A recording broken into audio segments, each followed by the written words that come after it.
On our anniversary, my boyfriend arrived drunk and introduced his new business partner. But the way they held hands told me exactly what kind of partnership it really was. I was 28 when I met Ethan. He came to fix the Wi-Fi at my office.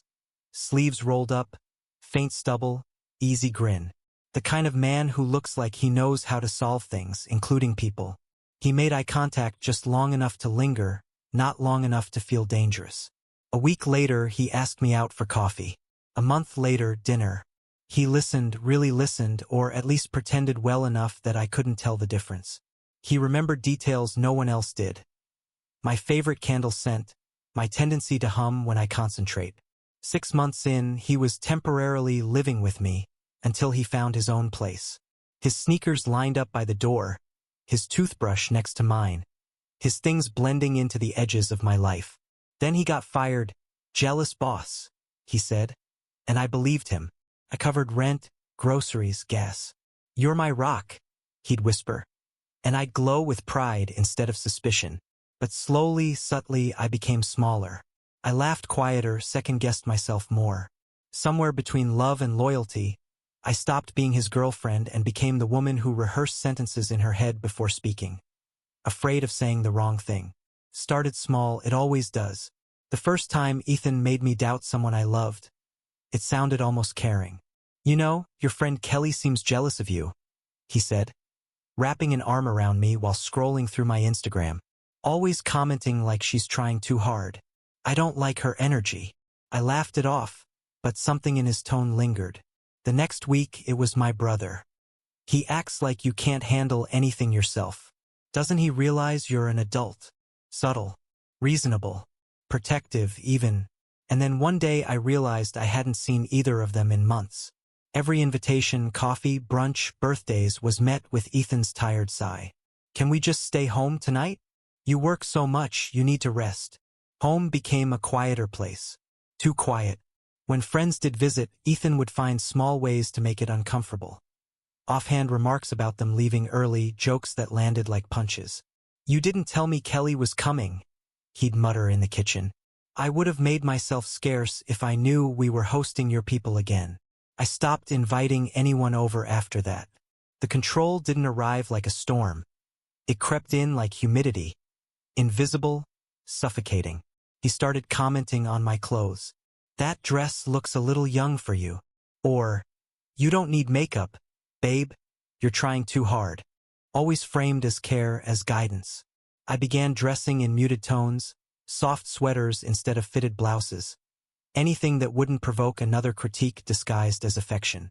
By the time our 3rd anniversary rolled around, I was a ghost of the woman I'd been.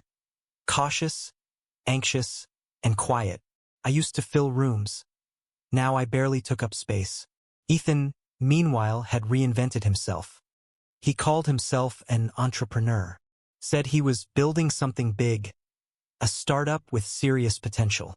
He'd stay home for weeks, glued to his laptop, muttering about investors, about networking online. The only money coming in was mine, but questioning him was dangerous territory. One evening, I came home to find him on a video call, pacing in the living room, voice raised. Of course I'm good for it. Do you think I'd screw you over? When he noticed me, he smiled too quickly and ended the call. Just business stuff, he said. I asked if everything was okay. And the air shifted. His jaw tightened.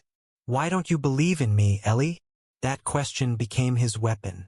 It didn't matter what I asked about money, his job, the bills piling up, the response was the same. Why don't you believe in me? Over time, I learned that silence was safer than curiosity. He started sleeping later, drinking earlier. The confident fixer I met had become someone different. Sharp, impatient, unpredictable. Sometimes he'd stare at me like I was an inconvenience. Other times, he'd swing back to the charming man I'd fallen for, apologizing with that same easy smile that once made me trust him. I'm just under pressure, babe. This startup is everything.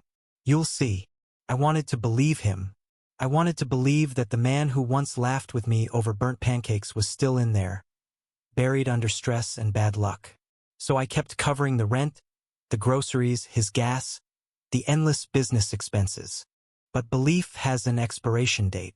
I began noticing inconsistencies, vague emails, a second phone he kept hidden, sudden bursts of cash followed by weeks of nothing, and the way he'd go cold whenever I asked about any of it. Still, I made excuses. For him, for us.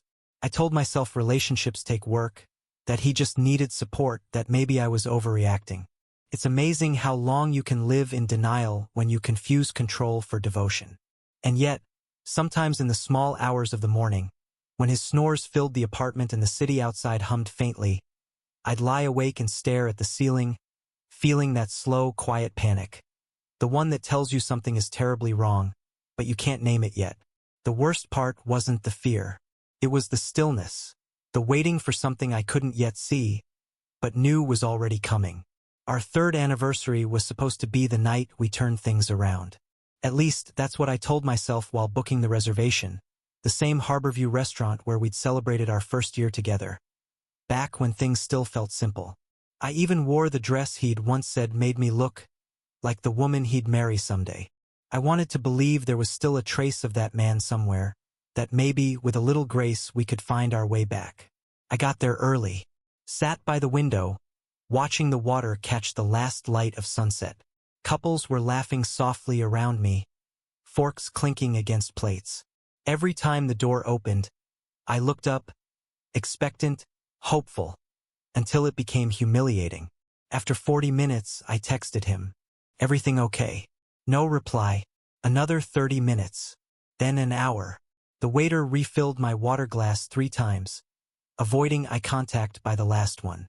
By the second hour, hope had curdled into dread. When he finally arrived, it was impossible to miss him. He came in loud, the way people do when they're trying to fill a silence they know they created. He reeked of whiskey and expensive cologne. The shirt he wore was one I'd bought him for his birthday, dark navy, still crisp, and on anyone else it might have looked dignified. On him it looked like arrogance. And he wasn't alone. "This is Sierra," he announced, voice carrying across the dining room. Heads turned. My new business partner. She was 25, maybe, blonde, glossy, and confident in the way of someone who's never been told no. She had one hand looped through his arm and the other resting comfortably over his, the one wearing the watch I'd given him last Christmas. I managed a polite nod, my pulse roaring in my ears. Sierra smiled like a woman used to being adored. "Ethan's told me so much about you," she said. Her tone was syrupy, not cruel, but it was pitying, and that was worse. He flagged the waiter with a flourish. "Champagne," he said. "We're celebrating." "For what?" I asked, keeping my voice calm. "Our partnership," he said, eyes glittering. "Big things coming." The waiter hesitated, sensing the tension, but Ethan laughed. Too loudly, too freely. "Lighten up, Ellie. Don't make it weird." When the champagne arrived, Sierra clinked glasses with him. "To us, babe," she said. "Babe." My stomach flipped. The room blurred for a second, my face hot and cold all at once. Something in me, the part that used to beg, that used to rationalize an excuse, simply broke. But not in the way it used to. There was no shouting, no tears, just clarity like a lens snapping into focus. I stood up. My chair scraped softly against the polished floor. Ethan blinked, half smirking. "Where are you going?" "Home," I said. My voice didn't shake. "You should celebrate without me." "Don't be dramatic," he scoffed, reaching for my wrist. I stepped back. The waiter's eyes flicked between us, ready to intervene if needed. I turned and walked away. Behind me, someone, maybe one of his friends at the next table, laughed. Sierra said something about me not being able to handle his success. Their voices faded as I crossed the restaurant, past the same table where we'd once shared dessert, fingers intertwined, dreaming about a future that never existed. Outside, the night air was sharp, the harbor lights flickering across the dark water. I kept walking, heels clicking against the pavement, until the laughter and clinking glasses were nothing but background noise. For the first time in years, I didn't cry in public. I didn't chase him, didn't demand an apology or explanation. I just walked out, steady, silent, done. When I reached my car, my hands were trembling, but it wasn't fear this time. It was adrenaline, the kind that comes when you finally stop lying to yourself. I sat there, staring at the reflection of the restaurant lights on the windshield, and felt an unfamiliar calm settle over me. He didn't text that night, not a word, and for the first time I didn't wait for one. In the morning, his side of the bed was empty, but his things, the sneakers, the watch boxes, the laptop he claimed was for business, were still there. I made coffee, took one sip, and looked around my apartment. Everything he'd touched suddenly looked like evidence, reminders of how easily I'd let someone take over my life piece by piece. That was the moment I decided, if Ethan could build an empire of lies, I could build a plan. Quiet, methodical, and final. Back home, the silence felt like a living thing, heavy, breathing down my neck. I sat in the dark for a long time, the harbor wind still clinging to my hair, before I turned on my laptop. Maybe it was instinct, maybe habit, but my fingers moved without thinking. I opened our shared email, the one we'd used for bills, reservations, joint plans. He'd always insisted on keeping things transparent. That night, I realized he'd forgotten to log out. What I found didn't just confirm what I'd suspected. It rewired something inside me. There were hundreds of messages, entire threads between Ethan and Sierra, and others between Ethan and people I didn't even recognize.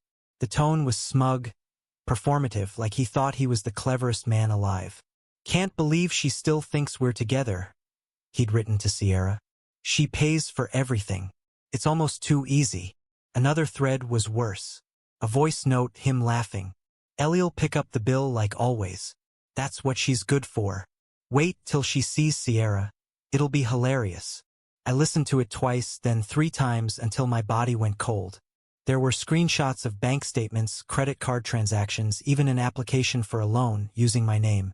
He'd filled in my information, forged my signature, attached pay stubs I'd once sent him for tax purposes. It was one thing to be humiliated. It was another to realize I was being criminally used. I didn't cry. I didn't scream. I made a list. At the top, Step 1, clean house. The next morning, I called the bank before he could sober up. The woman on the other end sounded both sympathetic and impressed by how calm I was. "You're doing the right thing," she said softly. I filed a fraud report, froze every joint account, every card he had touched. I changed my passwords, all of them, then opened a new account under my maiden name. Step 2, gather proof. I spent the afternoon downloading everything from that email. Messages, voice notes, attachments, neatly organized into folders labeled finances, Sierra, miscellaneous deception. Every screenshot felt like reclaiming oxygen. Then I found something I hadn't expected, emails to his parents. They were short, clipped, cruel. "Can't visit this month. Ellie's nagging me about money again. She doesn't get how much I already do for her. You two are leeches, always asking for help." His parents had always been kind to me, the kind of middle-class decency that felt real. His mother had sent me birthday cards, knitted me a scarf last winter. Reading those words felt like a different kind of betrayal, the kind that makes you want to show the world what someone truly is. So I did. Step 3, exposure. I forwarded a selection of those messages and voice recordings to his mother's email with a short note. "Thought you deserved to hear what your son really says about you. Take care, Mrs. Bennett. Ellie." Then I sat for a while, staring at the screen. I wasn't done. Sierra had her own inbox in the chain. He'd sent her flirty updates about me, about how gullible I was, about how he'd finally found someone who understands ambition. But even she didn't know the full truth. He'd been stringing her along too, in another thread with another woman named Lacey. He'd called Sierra useful but clingy. He'd told Lacey he was wrapping things up with the other one soon. So I gathered those screenshots too. Cropped, labeled, undeniable. Then, calmly, I sent Sierra a message. "He said you were just a distraction. Here's the proof. You deserve to know." I attached the screenshots and the voice note of him laughing about her. Her reply came 12 minutes later. Just 3 words. "Oh my God." Then another. "Thank you." And finally, the silence of someone realizing they've been played. By noon, his phone started buzzing. I could hear it in the kitchen where he'd left it charging before stumbling out earlier that morning. The notifications came in rapid fire. New emails, new texts. I didn't open them. I didn't have to. I already knew the avalanche was beginning. That night, I slept for the first time in weeks. Not well, but deeply enough to dream. Not of him, but of quiet spaces, rooms without tension. When I woke up, I checked my email once more. A notification from the bank confirmed that his access was revoked. Another from the fraud department said an investigator would reach out. And then, an email from an address I didn't recognize. We need to talk. Sierra. I smiled, closed my laptop, and brewed my coffee. The fixer who thought he could play everyone was about to learn what it felt like to be outmatched by someone who finally stopped forgiving. 2 days later, I woke to the sound of pounding on my door. The kind that shakes the frame, desperate and clumsy. I didn't even have to look to know it was him. His voice, thick with alcohol and panic, filled the hallway. Ellie, open up. This is all a misunderstanding. I stood there, barefoot on the cool tile, watching the shadow of his fists flicker across the frosted glass. For a second, I almost felt sorry for him, almost. Then I turned on some music, low and calm, the kind that sounds like distance. I brewed tea, stirred honey into it, and sat by the window as he shouted himself hoarse. When the banging turned to pleading, then to silence, I let the tea steep a little longer. By morning, he was gone. The first call came from the bank. The investigator's tone was brisk, professional, almost cheerful. Ms. Taylor, the loan application you reported was confirmed as fraudulent. It's been canceled and your credit file's been restored. We've flagged the account associated with Mr. Ethan Bennett for investigation. I thanked her, hung up, and felt something like gravity shift, as if all the weight he'd piled onto me was finally being redistributed back to him. Then came the voicemail from his mother. Her voice was steady, tired. Ellie, I just wanted you to know. He's not staying with us anymore. We're done enabling him. I'm sorry for everything. I replayed it once, not out of spite, but because it sounded like closure. A few hours later, my phone buzzed again. A text from an unknown number. Thank you. He said you were crazy. Now I know who he really is. Sierra. Attached was a screenshot of her own conversation with him. She'd confronted him with the evidence I'd sent. His replies were pure damage control. Denial, flattery, rage, then begging. She didn't respond to any of them. She just forwarded me the proof. For the first time, one of his games ended without me being the fool. By the end of the week, his so-called startup vanished. The website went dark. The investors he bragged about turned out to be loan officers and online gamblers he'd conned into seed money. His accounts were frozen, his email flagged for fraud alerts. The sleek car he used to flaunt around town, repossessed. His social media transformed into a slow-motion collapse. One day he posted cryptic quotes about betrayal and loyalty. The next, his account was private. The comments underneath were brutal. People asking for their money back, former friends calling him out, others just watching the spectacle. The fixer had become the fire. I heard from a mutual acquaintance that he'd been staying on a friend's couch, or rather several couches. He'd show up, spin a story about being targeted, promise to pay them back when his accounts unfroze. The half-empty whiskey bottle was the only consistent part of the story. Meanwhile, my world got quieter, lighter. The mail stopped bringing new surprises. The phone stopped vibrating with apologies and excuses. Every notification that wasn't him felt like a small act of freedom. But he didn't give up easily. The messages started one night around midnight. Please, Ellie, I need to talk. You ruined my life for nothing. I still love you. You'll regret this. Then came the voicemails, each one more frantic than the last. Drunken confessions, angry rants, crying. I didn't listen to most of them, just saved them in a folder labeled Final Lessons. I blocked every number he used. When new ones appeared, I blocked those too. Eventually, the calls slowed, then stopped. In the silence that followed, I discovered something beautiful, the absence of his noise.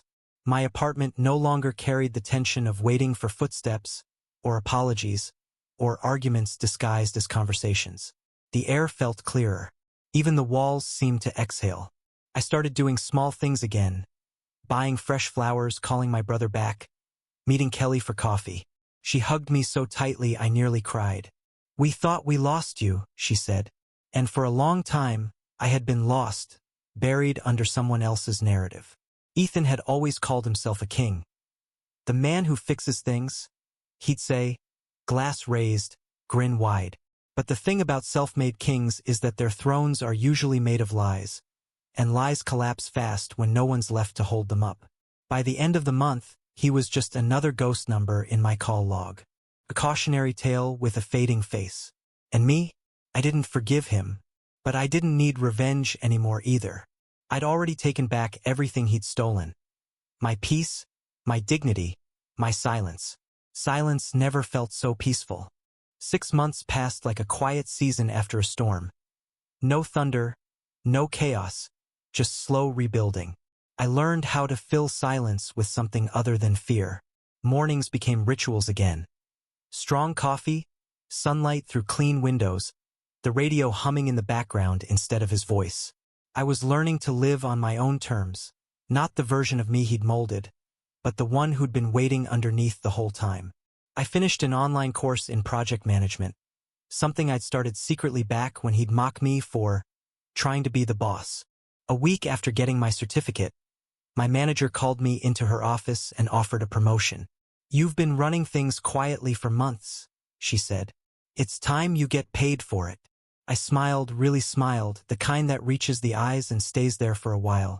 With the raise, I bought myself a perfume I'd once loved but stopped wearing because he'd said it was too expensive, too loud. The scent, jasmine and cedar, felt like rebellion and home at once. Every morning when I put it on, I thought, this is what freedom smells like. Then I moved. Not far, just across the river, into a smaller apartment with tall windows and chipped white paint that caught the evening light. It wasn't perfect, but it was mine. No echoes of old arguments, no ghost of his cologne in the furniture. Just quiet, warm space and air that didn't ask for permission. A month later, I went to the animal shelter. I wasn't planning to adopt. I just wanted to see something soft, something alive that wasn't carrying the weight of my past. But then I met her. A shy gray cat crouched in the corner, eyes wide, trembling at every sound. "She's been through a lot," the volunteer said. "Doesn't trust easily." I crouched down, held out my hand, and whispered, "It's okay. I get it."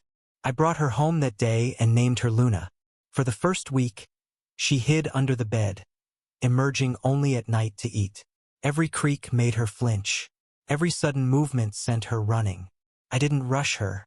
I just left the door open, sat on the floor, and read aloud until she stopped hiding so far back. By the second week, she climbed onto the couch beside me. By the third, she was sleeping on my chest. And when she purred for the first time, I realized I hadn't cried in months. We were both learning how to trust again. Sometimes, through whispers or chance encounters, I hear about Ethan. A former coworker mentioned he's working part-time at a car wash, living in a friend's garage. The man who once bragged about being too smart to ever struggle, now scrubbing windshields in borrowed clothes. I don't feel anger, not pity either, just distance, like hearing the name of a place you once got lost in and have no desire to revisit. People expect me to have a grand takeaway, something cinematic about revenge or karma. But what I've learned is quieter. That survival isn't loud. Sometimes it's a slow reclaiming, one boundary at a time, until your life finally fits again. On my bookshelf sits a single framed quote. Simple black text on white paper. "No one gets to make you doubt your own worth." It's the only thing I've ever printed and framed for myself. A small altar to the version of me who finally stopped apologizing for existing. Ethan thought he broke me. And in a way, he did. He destroyed what was soft in me, the parts that used to bend to make others comfortable. But that's how steel is forged: heat, pressure, collapse, then strength. I don't hate him anymore. Hate would mean he still has a place in my story. He doesn't. Sometimes, When I pass that harbor restaurant on my way home, I glance inside and see couples laughing, glasses clinking, candlelight flickering across smiles. I don't think about him. I think about the girl who once waited there, heart aching, pretending everything was fine. And I silently thank her, because she was the one who finally stood up. I'm no longer the woman who sat waiting in a restaurant. I'm the one who stood up and walked away. And I haven't looked back since.